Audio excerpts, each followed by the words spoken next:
창세기 첫 비디오에서 1에서 11장에 대한 내용을 보았습니다.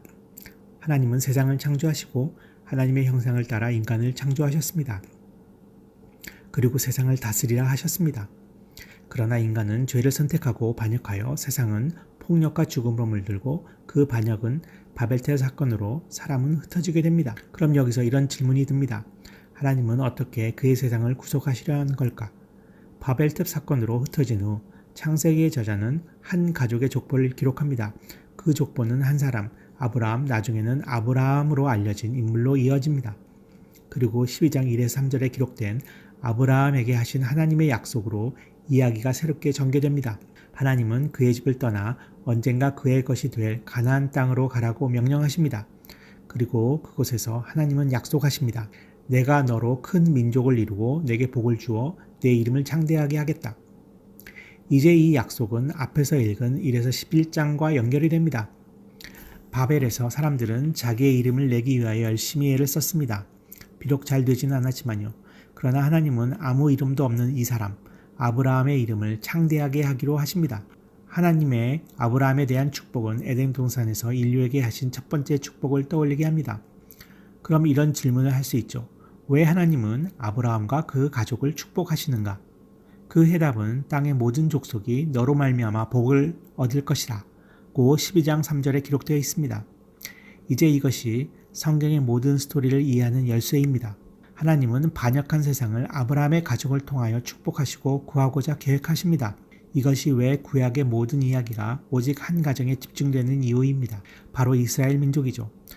그리고 하나님은 시내산에서 이스라엘을 제사장 나라로 부르게 되죠. 하나님은 이스라엘 민족을 통하여 모든 다른 나라들에게 하나님이 어떠하신지 알게 하기 위하여 사용하고자 하십니다.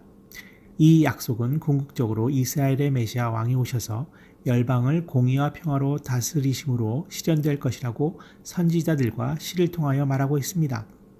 이제 어떤 것도 명확한 것은 없습니다. 여러분은 이제 계속 성경을 읽어가면서 그 약속이 어떻게 진행된지를 보는 것밖에는요. 창세기의 후반부는 아브라함과 그의 가족에 대해 말하고 있습니다. 먼저 아브라함, 그리고 아들 이삭, 그의 아들 야곱, 그리고 야곱의 12아들이죠. 그리고 각 세대의 이야기는 두 개의 주요 테마로 압축됩니다. 먼저 아브라함 가족의 각 세대는 반복되는 실패를 기록합니다. 그들은 계속하여 정말 나쁜 결정을 하여 삶을 망치고 하나님의 약속이 성취되기 어려운 상황으로 몰고 갑니다. 그러나 하나님은 그들에게 여전히 신실하십니다. 하나님은 그들의 실패에도 불구하고 그 가족들과 민족을 축복하시고 하나님의 약속을 계속 확신시켜 주시며 끊임없이 그들을 구하십니다. 하나님은 아브라함에게 큰 민족을 이룬다고 약속하셨죠. 그럼에도 불구하고 이 약속이 성취되기 어렵게 만드는 두 사건을 볼 수 있습니다. 아브라함은 다른 사람이 그의 아내에게 매력을 느낄까봐 자신의 안전을 걱정하여 사라와 결혼을 하지 않았다고 합니다. 당연히 이 결정은 문제를 일으키게 됩니다.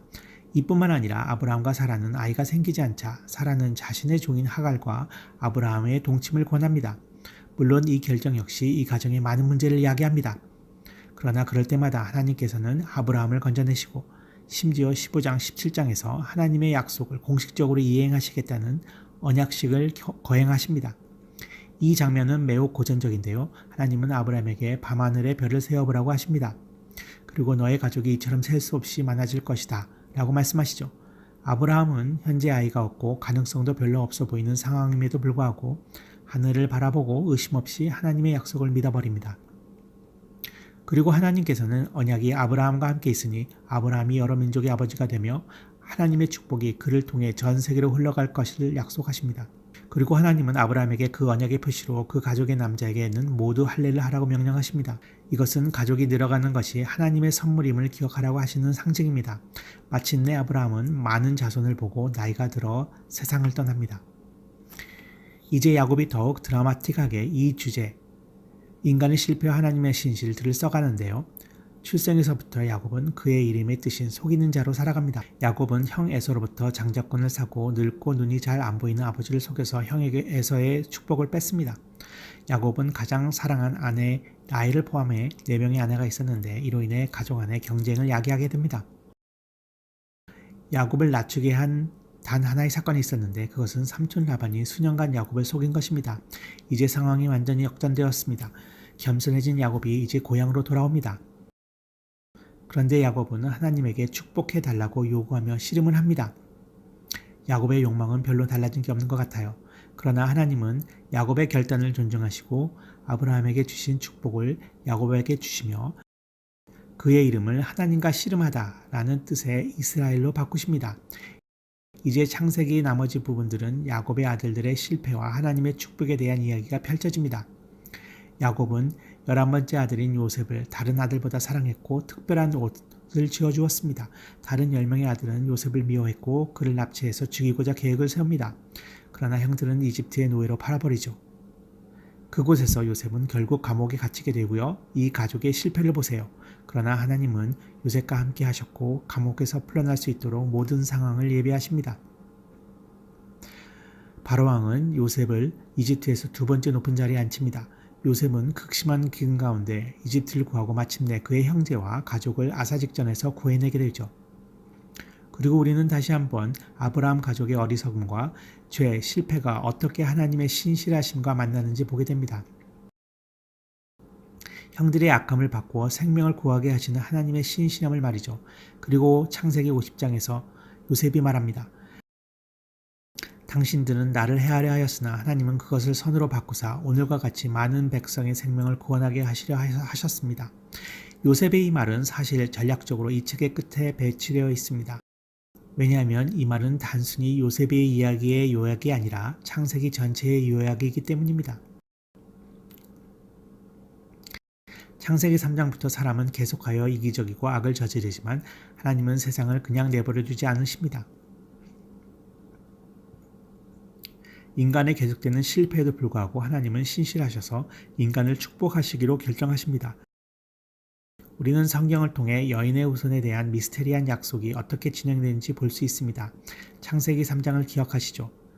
하나님은 이 상처받은 승리자가 오셔서 뱀을 밟으시고 악을 이길 것이라고 약속하셨습니다. 그리고 저자는 이제 이 약속을 아브라함의 족보와 연결합니다. 이 부분이 바로 하나님께서 어떻게 축복을 열방으로 전파하시는지를 보여줍니다. 이제 아브라함으로부터 이 약속이 야곱의 넷째 아들인 유다에게로 이어집니다.